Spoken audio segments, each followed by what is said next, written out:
আসসালামু আলাইকুম ওয়া রাহমাতুল্লাহি ওয়া বারাকাতুহু।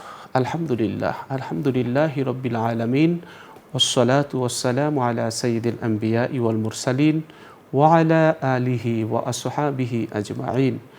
সুপ্রিয় দর্শক শ্রোতা, অনেক অনেক প্রীতি ও শুভেচ্ছা আলোকিত প্রতিদিন অনুষ্ঠানের পক্ষ থেকে।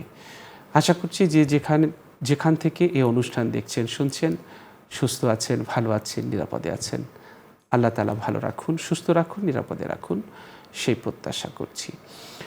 দর্শক, আজ চমৎকার একটি বিষয় আমরা নির্ধারণ করেছি এবং একজন বিশিষ্ট ইসলামী চিন্তাবিদকে আমন্ত্রণ জানিয়েছি। আজ আমরা যে বিষয়টি নিয়ে কথা বলবো সেটি হচ্ছে যে আধুনিক যুগে ঈমান এবং চরিত্র রক্ষা। আর এই বিষয়টি নিয়ে আলোচনা করতে স্টুডিওতে অতিথি হিসেবে উপস্থিত হয়েছেন বনশ্রী কেন্দ্রীয় জামে মসজিদের সম্মানিত ইমাম, বিশিষ্ট ইসলামী চিন্তাবিদ মাওলানা রাকিবুল হাসান। আসসালামু আলাইকুম ওয়া রাহমাতুল্লাহি ওয়া বারাকাতুহু। ওয়ালাইকুম আসসালাম ওয়া রাহমাতুল্লাহি ওয়া বারাকাতুহু। মোহতারাম, কেমন আছেন? আলহামদুলিল্লাহ, আপনি কেমন আছেন? আলহামদুলিল্লাহ, ভালো আছি। আল্লাহ খুব ভালো রেখেছেন। দর্শক, আমরা খুব গুরুত্বপূর্ণ বিষয় নিয়ে আজকের কথা বলবো। প্রযুক্তির যুগে বিভ্রান্তির সময় ঈমান এবং চরিত্র রক্ষা করার জন্যে আমাদের কিছু কাজ করতে হবে। সেটি হলো কোরআনের সংস্পর্শে থাকতে হবে, কোরআনকে বন্ধু বানাতে হবে, সৎসঙ্গ আমাদের নিতে হবে এবং এবাদাতে মনোনিবেশ করতে হবে। আধুনিক ফিতনা থেকে বাঁচতে ইসলামী স্কলারদের নির্দেশনা এবং সঠিক ধর্মীয় জ্ঞান চর্চা করতে হবে। তাহলে দেখা যাবে যে আমাদের ঈমান এবং চরিত্র রক্ষা করতে পারবো। আমাদের যে কাজটি করতে হবে সেটি হলো আলেমদের তত্ত্বাবধানে কোরআন হাদিস অধ্যয়ন করা এবং নির্ভরযোগ্য ইসলামী আলোচনা শোনা, সঠিক জ্ঞান অর্জন করা, প্রযুক্তির সঠিক ব্যবহার করা, স্মার্টফোন এবং ইন্টারনেটের অশ্লীলতা থেকে দূরে থাকা এবং সোশ্যাল মিডিয়ায় সময় অপচয় রোধে যে কাজগুলো আছে সেগুলো আমাদের করা, দিনদার এবং আল্লাভীরু বন্ধুদের সাথে ওঠা বসা করা এবং নেতিবাচক এবং চারিত্রিক অবক্ষয় সৃষ্টিকারী পরিবেশ পরিত্যাগ করতে হবে। আমাদের সৎসঙ্গে থাকতে হবে। 5 ওয়াক্ত নামাজ জামাতের সাথে আদায় করার চেষ্টা করতে হবে এবং নিয়মিত জিকির এবং দোয়ার মাধ্যমে আল্লাহর সাহায্য প্রার্থনা করতে হবে। নিজের খারাপ অভ্যাস এবং লোভ লালসা নিয়ন্ত্রণ করতে হবে। তাকওয়া বা আল্লাহভীতি অর্জনের চেষ্টা করতে হবে। আমরা বিভিন্ন ধরনের ফিতনা, এই আধুনিক যুগে নতুন নতুন ফিতনা তৈরি হয়। এই ফিতনা থেকে বাঁচতে আমাদের ইসলাম একটি রক্ষা কবচ। আল্লাহ তাআলা বলেছেন যে কেউ ইসলাম ছাড়া অন্য দিন তালাশ করবে, কশিনকালেও তা গ্রহণ করা হবে না এবং পরকালে সে ক্ষতিগ্রস্তদের অন্তর্ভুক্ত হবে। আল্লাহ তাআলা অন্যত্র বলেছেন যে যারা কুফরি করে এবং কাফির অবস্থায় মৃত্যুবরণ করে তাদের তরফ হতে পৃথিবী পূর্ণ স্বর্ণ বিনিময় করা হলেও তাদের তওবা কবুল হবে না। এরাই তারা যাদের জন্য রয়েছে মর্মদন্ত শাস্তি, এদের কোনো সাহায্যকারী নেই। সূরা আল ইমরান। তো আমরা এই ইসলামকেই আমাদের রক্ষা কবচ এবং ইসলামকেই আমরা সঠিকভাবে শক্ত করে ধরব। তাহলে আমরা দেখা যাবে যে এই যে আমাদের সঠিক জ্ঞান যদি আমরা অর্জন করি তাহলে এই আধুনিক যুগে আমরা আমাদের ঈমান এবং চরিত্র রক্ষা করতে পারবো। বিজ্ঞান প্রযুক্তির আবিষ্কারে আমরা অসাধারণ কৃতিত্বের দাবিদার, কিন্তু নীতি নৈতিকতায় আমরা অনেক ক্ষেত্রে জাহলিয়াতকেও হার মানিয়ে ফেলি। তো এগুলো থেকে আমাদেরকে রক্ষা করবে ইসলামের শিক্ষা, সঠিক জ্ঞান অর্জন। চলুন বিষয়টি নিয়ে আমরা আলোচনা শুনছি প্রিয় অতিথির কাছ থেকে। জি মোহতারাম। জাযাকুমুল্লাহু খাইর। নাহমাদুহু ওয়া নুসাল্লি আলা রাসূলিহিল কারীম ওয়া বা'দ। ফাকাদ ক্বালা আন-নাবিয়্যু সাল্লাল্লাহু আলাইহি ওয়াসাল্লাম ইয়াতি আলা আন-নাসি জামানুন আল-কাবিদ আলা দীনিহি কাল-কাবিদ আলা আল-জামর আও কামা ক্বালা আলাইহিস সালাতু ওয়াস সালাম। আধুনিক যুগে চরিত্র রক্ষা এবং ঈমান রক্ষা দুটি খুব কঠিন। কোরআনুল কারীমের মধ্যে শয়তান যে চ্যালেঞ্জটুকু করেছে আল্লাহ তাআলা সেটাকে খুব সুন্দরভাবে উপস্থাপন করেছেন। শয়তান বলেছিল লা আকুদান্না লাহুম সিরাতাকাল মুস্তাকিম, আপনি যে দিনের পথ যেটা আপনি নির্ধারণ করেছেন সিরাতে মুস্তাকিম, সেটার সামনে আমি অবশ্যই বসে থাকব, ওত পেতে বসে থাকব মানুষের জন্য। সুম্মা লাআতিয়ান্নাহুম মিন বাইনি আইদিহিম ওয়া মিন খালফিহিম ওয়া আন আইমানিহিম ওয়া আন শামাইলিহিম, আমি তাদের সামনে পেছনে ডানে বামে চারিদিক থেকে বিভিন্ন ধরনের ওয়াসওয়াসাগুলো আমি তাদেরকে দিতে থাকবো। ওয়ালা তাজিদু আকসারহুম শাকিরিন, আপনি অনেক মানুষকে আপনার হুকুমকে মান্যকারী হিসেবে পাবেন না। এটা শয়তানের দাবি। কোরআন কারীমের মধ্যে আল্লাহ তাআলা এটা ইরশাদ করেছেন।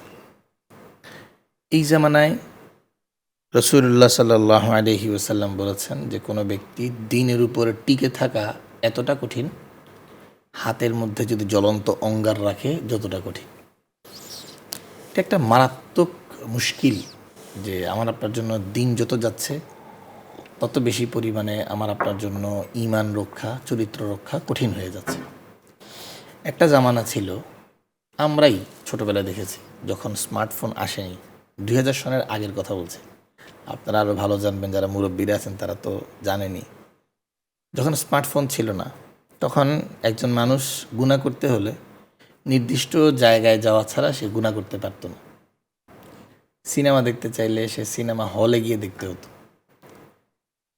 কিন্তু এখন একজন মানুষ যদি তার চরিত্রকে নষ্ট করে ফেলতে চায়, তাহলে তার কোথাও যেতে হবে না। একটা স্মার্টফোন একজন মানুষকে ধ্বংস করে দেওয়ার জন্য মানে সবচাইতে বড় ভূমিকা রাখে। এবং স্মার্টফোন ছাড়া এখন প্রয়োজনীয় কাজকর্ম করার জন্য এটা খুব জরুরি, এই জন্য প্রত্যেকের হাতে হাতে পৌঁছে গেছে। এখন আমার আপনার প্রত্যেকের বাড়িতেই ছুরি আছে, কিন্তু আমরা ছুরিটা সম্পর্কে জানি যে ছুরি দিয়ে কাটতে হয় হলো শসা, তরকারি, গোশত, এগুলো কাটতে হয়। এখন ছুরি দিয়ে যদি আমরা মানুষ কাটা শুরু করি তাহলে যেমন মুশকিল, মোবাইল দিয়ে হলো আমার আপনার ভালো কাজগুলো করার জন্য এটা একটা ভালো একটা উপকরণ। এটাকে যদি আমাকে ধ্বংস করার জন্য আমি ব্যয় করে ফেলি, তাহলে ওই ছুরি দিয়ে মানুষকে ধ্বংস করার মতো হবে। এই জন্য আজকালকার সময়ের মধ্যে, এই ফিতনার সময়ে, এই আধুনিক জামানায়, আধুনিকতার ছোঁয়ার মধ্যে একজন মানুষের জন্য ঈমান রক্ষা করা এবং চরিত্র রক্ষা করা অনেক বেশি কঠিন। তাহলে কি করতে হবে আমার পক্ষে তো আর পুরো হাওয়াকে, পুরো পরিবেশকে চেঞ্জ করা পসিবল না, কিন্তু আমি ভালো থাকার জন্য, আমাকে প্রোটেক্ট করার জন্য, আমার একটা বলয় তৈরি করার জন্য আমার কিছু কাজ আছে, কিছু পদক্ষেপ আছে, যেগুলোকে আমি যদি, যেমন আমরা এখানে এখন এসির মধ্যে বসে আছি, আমি এখন এসিকে কিছু করতে পারছি না, কিন্তু আমার শরীরে যেন ঠান্ডাটা না লাগে এই জন্য আমি প্রোটেকশন নিতে পারছি। আমি ফিতনাকে বন্ধ করতে না পারলেও ফিতনা যেন আমার গায়ে না লাগে এই জন্য আমি প্রোটেকশন নিতে পারবো। সূর্যের আলোতে থাকার পরে সূর্যের আলো যেন আমার গায়ে না লাগে এই জন্য আমি প্রোটেকশন নিতে পারবো। বাইং মাছ যেভাবে কাদার মধ্যে থাকে কিন্তু তার গায়ে কি লাগে না, কাদা লাগে না। সুতরাং আমার আপনার এই জামানায় বসবাস করতে হবে। এই জন্য রাসূলুল্লাহ সাল্লাল্লাহু আলাইহি ওয়াসাল্লাম আমাদেরকে ভাই বলেছেন, হাউজে কাউসারের সময় আমাদেরকে আল্লাহ রাসূল খুঁজতে থাকবেন। কেন? কারণ আমাদের এই জামানার মধ্যে ফিতনার কারণে, আমাদের এই জামানার মধ্যে শয়তানের ওয়াসওয়াসার কারণে আমাদের জন্য ঈমান রক্ষা করা, চরিত্র রক্ষা করা বড় কঠিন। কোরআন কারীমের মধ্যে আল্লাহ রাব্বুল আলামিন বলেছেন, এটার আগে একটা হাদিস বলে নেই, আল্লাহ রাসূল হাদিসের মধ্যে বলেছেন, আল মারউ আলা দীনি খালিলিহি, একজন মানুষ অভ্যাস গ্রহণ করে হলো তার বন্ধুকে সে যে অভ্যাসে দেখে, একজন মানুষ তার সেই অভ্যাসেই মনের অজান্তেই তৈরি হয়ে যায়। আমার বন্ধু যে ধরনের খাবার খায়, আমি সাথে থাকতে থাকতে আমি সেই ধরনের খাবার খাওয়া শুরু করি। এই জন্যই তো কোরআন কারীমের মধ্যে আল্লাহ রাব্বুল আলামিন বলেছেন যে ইহদিনাস সিরাতাল মুস্তাকিম, আয় আল্লাহ আমাকে সিরাতে মুস্তাকিম দেখান। যে সিরাতে মুস্তাকিম কাদের? সিরাতাল্লাযীনা আনআমতা আলাইহিম, তাদের পথ যাদেরকে আপনি নিয়ামত দান করেছেন, তাদের পথ নয়। গায়রিল মাগদুবি আলাইহিম, যারা আপনার ক্রোধে আপতিত সেই ব্যক্তিগুলো নয়।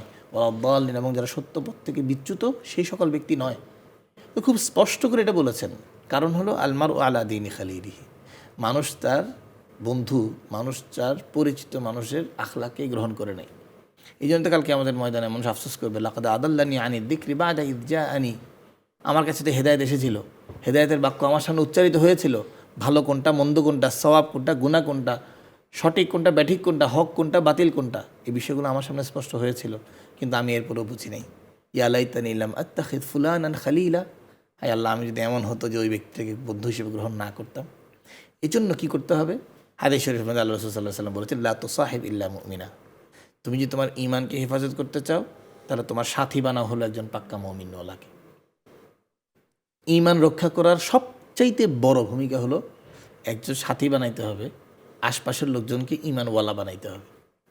আমার পরিমণ্ডলটা যদি ঈমানের মধ্যে থাকে তো আমি ঈমানের আলোচনা বেশি বেশি শুনবো। যখন আমি ঈমানের আলোচনা বেশি বেশি শুনবো তখন আমার ঈমান বৃদ্ধি হতে থাকবে।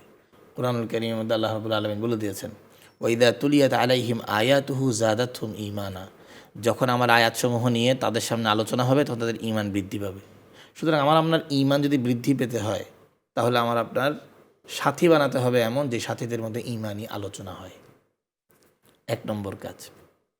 2 নম্বর, আপনি যে বিষয়টা প্রথমে বলেছেন যে দ্বীনি শিক্ষাটাকে আমাদেরকে কোরআন হাদিস থেকে এমনভাবে নিতে হবে ওলামা ইকরামের তত্ত্বাবধানে থেকে। আজকাল তো বড় এক সমস্যা, একটা জামানা ছিল যেই জামানার মধ্যে একজন মানুষ চাইলেও কোরআনুল কারীমকে পড়তে পারতো না। আগে শিখতে হবে, অর্থাৎ আগে সে আরবি ভাষা শিখতে হবে, কোরআন হাদিস বোঝার জন্য যতগুলো উপকরণ আছে সব শিখতে হবে, এরপর গিয়ে কোরআন পর্যন্ত যেতে হবে। এখন তো মাশাআল্লাহ আমার আপনার সামনে সোশ্যাল মিডিয়ার কল্যাণে সকল বিষয় সবার সামনে চলে আসে। একটা বাচ্চা 10 বছর, সে আপনাকে জিজ্ঞাসা করলো রাতের বেলা যে আব্বু তুমি এত দেরি করে আসলে কেন? বললো আব্বু আমি খুব তাড়াতাড়ি আসতে চেয়েছিলাম কিন্তু একটা ব্যবসায়িক মিটিং ছিল, এই জন্য আমি শেষ করে আসতে আসতে আমার রাত 10টা বেজে গেছে। ব্যবসায়িক কী মিটিং ছিল? বলছে তোমার কিছু আঙ্কেলরা আসছিল, ওনাদের সাথে একটু গল্প করেছে।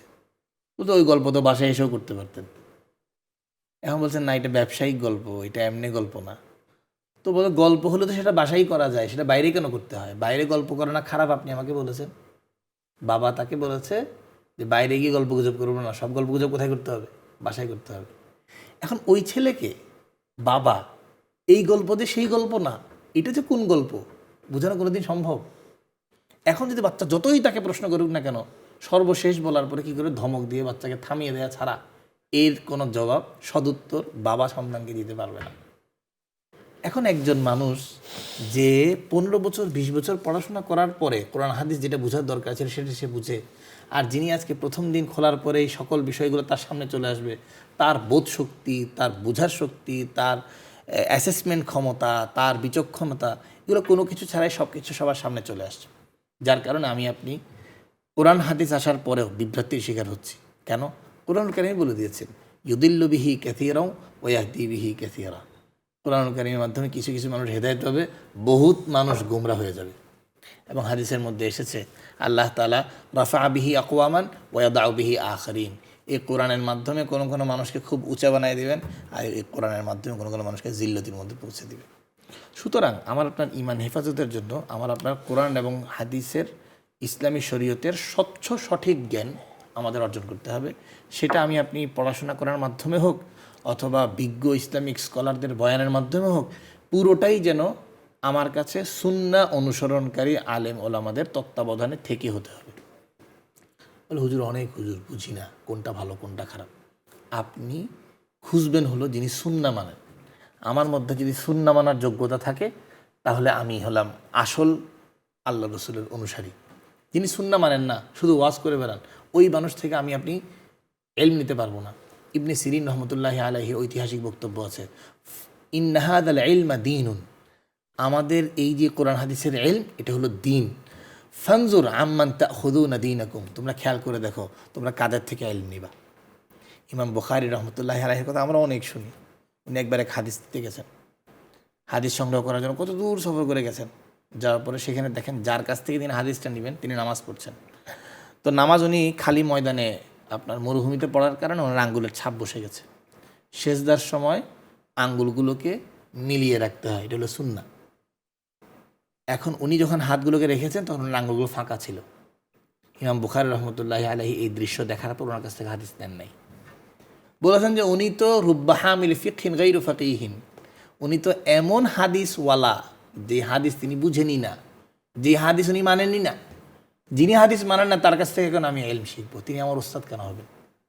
এই জন্য আমার আপনার কাছে মানদণ্ড হলো কোরআন এবং সুন্নাহ। আশরাফ আলী থানভী রহমতুল্লাহি আলাইহির কাছে একবার এক মুরিদ ছিল 8 বছর থাকার পর হজরতকে বলছেন যে হজরত আপনার কথা শুনেছি অনেক, এই জন্য আপনার কাছে এসে বায়াত হলাম, 8 বছর থাকলাম। আপনার কাছে তো কোনো কারিশমা কিছু দেখি না, অস্বাভাবিক কোনো আচরণ দেখি না। পীর সাহেবদের কাছে উনি আসমানে হাঁটবে, পশুর উপর দিয়ে চলে যাবে, আগুনের পানি বানায় ফেলবে, পানির আগুন বানায় ফেলবে, এই টাইপের কোনো কিছু যাচ্ছে না, আকস্মিক কোনো বিষয়। উনি বলছেন যে আমাকে কি তুমি সুন্নাহ বিরোধী কোনো কিছু করতে দেখো? যে আমি সুন্নাহ জানি কিন্তু এরপর আমি সুন্নাহর বিরোধিতা করেছি? না হুজুর, প্রতিটা জায়গায় আপনি সুন্নাহকেই প্রাধান্য দিয়ে চলেন, এটারও সবচেয়ে বড় বুজুর্গি। এই জন্য রাসূলুল্লাহ সাল্লাল্লাহু আলাইহি ওয়াসাল্লাম সাহাবীদেরকে যে আদর্শ শিখিয়ে রেখে গেছেন, সেই আদর্শকে যে যত বেশি আঁকড়ে ধরে রাখতে পারবে, তার ঈমানই হেফাজত হবে, তার চরিত্রই উত্তম চরিত্র হবে। কারণ রাসূলুল্লাহ সাল্লাল্লাহু আলাইহি ওয়াসাল্লাম বলেছেন, ইন্নামা বুইসতু লিউতাম্মিমা মাকারিমাল আখলাক, আমি আখলাকের সর্বোচ্চটুকু শিক্ষা দেওয়ার জন্য এসেছি। আর তিনি সাহাবীদেরকে রেখে রেখে রেখে রেখে এক একটা করে ধরে ধরে ধরে ধরে শিখিয়েছেন। শিখানোর মাধ্যমে ওনারা একটা আদর্শ ধারণ করেছেন। সেই আদর্শটাকেই যদি আজকে আমি আপনি ধারণ করতে পারি, তো আমার আখলাক সুন্দর হয়ে যাবে। আমাদের এক আলেম বলছিলেন, রাসূলুল্লাহ সাল্লাল্লাহু আলাইহি ওয়াসাল্লাম বাচ্চাদের সাথে কেমন আচরণ করেছেন, আজকে আমরা আমাদের বাচ্চাদের সাথে কেমন আচরণ করছি। রাসূলুল্লাহ সাল্লাল্লাহু আলাইহি ওয়াসাল্লাম একজন রাষ্ট্রপ্রধান হিসেবে প্রজাদের সাথে কেমন আচরণ করেছেন, আমি আজকে একজন রাষ্ট্রপ্রধান হিসেবে তার সাথে কেমন আচরণ করছি। রাসূলুল্লাহ সাল্লাল্লাহু আলাইহি ওয়াসাল্লাম একজন বাবা হিসেবে কেমন আচরণ করেছেন, আমি একজন বাবা হিসেবে কেমন আচরণ করেছি। আজকে আমরা জানি না যে আমি বাবা হিসেবে রসুলের কি আদর্শ আছে পিতৃত্বের ক্ষেত্রে। রসুল একজন সমাজপতি হিসেবে তিনি কি করেছেন, আমার কি করা দরকার। রসুল সাল্লাল্লাহু আলাইহি ওয়াসাল্লাম নিজের জীবনের প্রতিটা ক্ষেত্রে তিনি যেই ভূমিকা রেখেছেন, হুবহু সেই সকল বিষয় কিন্তু আমার আপনার জীবনে আসছে। এই জন্য খুঁজে খুঁজে খুঁজে খুঁজে আমি যদি এই মহামানব রাসূলুল্লাহ সাল্লাল্লাহু আলাইহি ওয়াসাল্লামের জীবন চরিত্রটাকে যদি এই আঙ্গিকে বিশ্লেষণ করি, যে না আল্লাহ রসুলের খাওয়া দাওয়া পড়া ঘুম যত কিছু আছে সব কিছুকে যদি আমার নিজের জীবনের মধ্যে নিয়ে আসতে পারি, আমি ইনশাআল্লাহ সর্বোচ্চ উত্তম চরিত্রের অধিকারী হতে পারবো। এই জন্য ঈমানকে আমার হেফাজত করার জন্য আমার একটা পরিবেশ তৈরি করতে হবে। কোরআন এবং সুন্নাহর সঠিক ইলম উলামা ইকরামের তত্ত্বাবধানে শিখতে হবে। আর আমার চরিত্রকে হেফাজত করা এবং চরিত্রকে সুন্দর করতে হলে রাসূলুল্লাহ সাল্লাল্লাহু আলাইহি ওয়াসাল্লামের চরিত্রকে অধ্যয়ন করতে হবে, বুঝতে হবে, বিভিন্ন আঙ্গিকে চিন্তা করতে হবে, নিজের জীবনে বাস্তবায়ন করতে হবে। যদি কোনো মানুষ এই দুটি গুণকে এই দুইভাবে যদি বাস্তবায়ন করতে পারে, এই জামানায় এসেও আল্লাহ তাআলার পক্ষ থেকে সেই রহমতে ধন্য হবে, যেমনটি সাহাবীরা ধন্য হয়েছিলেন। আমিন। আল্লাহ তাআলা আমাদেরকে তৌফিক দান করুন। দর্শক, চমৎকার আলোচনা করেছেন মোহতারাম। আমাদের যেটি করতে হবে এই ফিতনার যুগে আমরা কিভাবে আমাদের ঈমান এবং চরিত্র রক্ষা করব। আধুনিক কর্মব্যস্ততার মাঝে ঈমান এবং চরিত্র ধরে রাখতে আমাদের যে কাজগুলো করতে হবে সেটি হলো আমাদের সপ্তাহে অন্তত একদিন বা নির্দিষ্ট কিছু সময়ের জন্য আমরা সব ধরনের সোশ্যাল মিডিয়া সম্পূর্ণ আমরা বন্ধ করে রাখতে পারি। আমরা ডিজিটাল ডিটক্স করতে পারি। তারপর ফেসবুক বা ইউটিউব অশ্লীল, অনর্থক এবং বিতর্কিত পেজ আনফলো আমরা করতে পারি এবং শিক্ষণীয় ইসলামিক পেজগুলোকে আমরা ফলো করতে পারি। এরপর আমরা খারাপ কোনো কন্টেন্ট সামনে এলে সেগুলোকে আমরা স্ক্রিনে যাতে পজিটিভ জিনিস আসে এবং সেটি যাতে না আসে সেজন্য আমরা ব্লক করে দিতে পারি। সোশ্যাল মিডিয়ায় স্ক্রল করার সময় কোনো অনাকাঙ্ক্ষিত ছবি বা ভিডিও সামনে এলে সাথে সাথে সেটা স্ক্রিন সরিয়ে ফেলতে হবে। কাজের ফাঁকে নামাজের সময় বের করার চেয়ে নামাজের সময়কে মাথায় রেখে আমাদের দৈনন্দিন কাজের শিডিউল তৈরি করলে আমরা আরও ভালো ফলাফল পাব। কাজের ফাঁকে যাতায়াতের সময় বা অবসরে মুখে সুবহানাল্লাহ, আলহামদুলিল্লাহ, আস্তাগফিরুল্লাহ জিকির করতে পারি। অফিসে যাওয়া আসার সময় জ্যামে বসে মোবাইল অ্যাপের মাধ্যমে কোরআনের অনুবাদ এবং কোনো ইসলামিক অডিও বুক আমরা শুনতে পারি। আমরা নিয়মিত আমরা হালাল উপার্জন এবং পরিবারের দেখভালের কাজটিকে ইবাদত হিসেবে আমরা নিয়ত করতে পারি। এতে কাজের মাঝেই সওয়াব মিলবে। আমরা যেই আজকের বিষয়টি আমরা আলোচনা করলাম যে এই ফিতনার যুগে কিভাবে আমরা আমাদের চরিত্রকে রক্ষা করব, এই যে করণীয়গুলো আমরা আলোচনা করলাম এগুলো আমরা আমল করলে ইনশাল্লাহ আমরা ভালো একটি ফলাফল পাবো। আমরা আসলে জানি যে চরিত্র যদি হারিয়ে যায় তাহলে তার চেয়ে তার হারানোর আর কিছু থাকে না। আর আমরা দিনের বেশিরভাগ সময় আমরা যন্ত্রের সাথে বসবাস করি এবং এই ঘুমানোর শেষ মুহূর্ত পর্যন্ত যন্ত্র আমাদের সাথে থাকে, আবার ঘুম থেকে উঠেই এই যন্ত্রের সাথে আবার চলাফেরা শুরু হয়। আমাদের জীবনটা যান্ত্রিক হয়ে গেছে। এই যান্ত্রিকতা থেকে আমাদের চেষ্টা করতে হবে বেশি বেশি বই পাঠ করা, ইবাদত বন্দিগি করা এবং চেষ্টা করতে হবে যতটা সম্ভব স্ক্রিন ডিভাইস পরিহার করা। আমাদের জীবনটা স্ক্রিন নির্ভর হয়ে গেছে। আমাদের অফিসে থাকলে আমাদের কম্পিউটারের স্ক্রিন, বা পথে থাকলে মোবাইলের স্ক্রিন, বাসায় থাকলে টেলিভিশনের স্ক্রিন, এই স্কিন নির্ভর জীবন থেকে আমাদের বেরিয়ে আসতে হবে এবং বাস্তবে আসতে হবে। আমাদের আত্মীয় স্বজনের সাথে বাস্তবে যোগাযোগ করতে হবে, কথা বলতে হবে, সময় দিতে হবে, সোহবত নিতে হবে, দোয়া নিতে হবে। তাহলে দেখা যাবে যে তার ভিতরে যে প্রভাব সেটা আমাদের মাঝে আছে। আমরা এখন ভালো মানুষের সঙ্গ নেই না, ভালো মানুষের সঙ্গে কথা শুনি না, ভালো মানুষের কাছে যাই না। আমরা জানি যে একটা মানে নবীজি বলেছেন যে মানে হাফরের সাথে থাকলে, আতরওয়ালার সাথে থাকলে আতরের কিছু ঘ্রাণ আসবে, আর হাফরের কামারের কাছে থাকলে লোহার গন্ধ আসবে কিছু।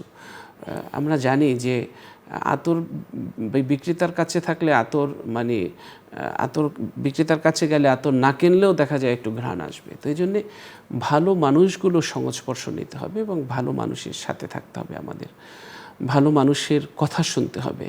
আমরা এখন এমন হয়ে গেছি যে কারো কোনো বক্তব্য কথা নেয়ার আগে আমরা দেখি যে সে আসলে আমার দলের কিনা এবং সে হলো আমার পথ অনুসরণ করে কিনা, তাহলে তার কথা শুনবো, অন্যথায় শুনবো না। এগুলো আমাদের হীনমন্যতা, এগুলো পরিহার করতে হবে। আল্লাহ আমাদের তৌফিক দান করুন। দর্শক, আমরা অনুষ্ঠানের শেষ প্রান্তে চলে এসেছি। মোহতারাম, আপনাকে অনেক অনেক ধন্যবাদ।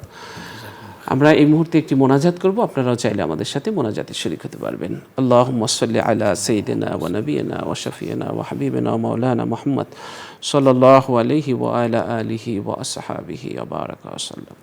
আলহামদুলিল্লাহ, আলহামদুলিল্লাহি রাব্বিল আলামিন, والصلاة والسلام على سيد الأنبياء والمرسلين وعلى آله وأصحابه أجمعين। রব্বুল আলামিন, জীবনের সমস্ত গুনার বোঝা নিয়ে আপনার শাহী দরবারে হাত তুলেছি। আমরা অনেক গুনাহ করেছি, গুনাহকারী, সিয়াকারী, খাতাকারী, পাপী, দুর্বল, অসহায়। আপনার শাহী দরবারে হাত তুলেছি। জানা অজানা শিরক বিদআত, শয়তানের ধোঁকায়, নফসের তাড়নায় পড়ে যত ধরনের গুনাহ করেছি, সমস্ত গুনাহ খাতা আপনি মাফ করে দিন। আল্লাহ তাআলা, একদিন এই পৃথিবীতে ছিলাম না, আজ আছি, আবার একদিন থাকবো না। পৃথিবীর সব মায়ার বন্ধন ছিন্ন করে, সব স্মৃতিগুলো মুছে দিয়ে, সব আপন মানুষকে শোকের সাগরে ভাসিয়ে চলে যেতে হবে অজানা অচেনা এক জায়গায়, নীরব নিস্তব্ধ এক নগরীতে, যেখানে একবার কেউ চলে গেলে আর কখনো ফিরে আসে না। অজানা অচেনা এক জায়গায় সাদা কাপড় পরিয়ে জানাজা দিয়ে নিয়ে রেখে আসবে, আর কেউ খবর নেবে না। দিনের বেলা যেই জায়গা থেকে হাঁটতে ভয় লাগে, আমাবস্যার রাতে একা সেখানে কেমন করে থাকবো জানি না গো আল্লাহ। দুনিয়ার জীবন শেষ হওয়ার পর কবরের জীবনে যখন যাব আল্লাহ, ওই কবরটা আমাদের জন্য তুমি জান্নাতের বাগান বানায় দিও। রব্বুল আলামিন, পেরেশানি দূর করে দিও। মৃত্যুর সময় তুমি ঈমান আমাদেরকে কালিমা নসিব করে দিও, ঈমানের সাথে মৃত্যু দিও। রব্বুল আলামিন, এই অনুষ্ঠানের পৃষ্ঠপোষক বসুন্ধরা গ্রুপের চেয়ারম্যান, আল্লাহ তাকে নেক হায়াতে তৈয়বা দান করো। বসুন্ধরা গ্রুপের সবগুলো প্রতিষ্ঠানকে কবুল আর মঞ্জুর করো। দেশের জন্য, ইসলামের জন্য, মানবতার জন্য আরও বেশি বেশি কাজ করতে পারে সেই তৌফিক তুমি দান করো। সুবহান রাব্বিকা রাব্বিল ইজ্জাতি আম্মা ইয়াসিফুন ওয়া সালামুন আলাল মুরসালিন ওয়ালহামদুলিল্লাহি রাব্বিল আলামিন। আমিন আমিন। দর্শক, দীর্ঘ সময় আমাদের সাথে যারা ছিলেন সকলকে অনেক অনেক ধন্যবাদ জানিয়ে সবার সুস্বাস্থ্য দীর্ঘায়ু কামনা করে আজ এখানেই শেষ করছি। আল্লাহ হাফেজ। আসসালামু আলাইকুম ওয়া রাহমাতুল্লাহি ওয়া বারাকাতুহু।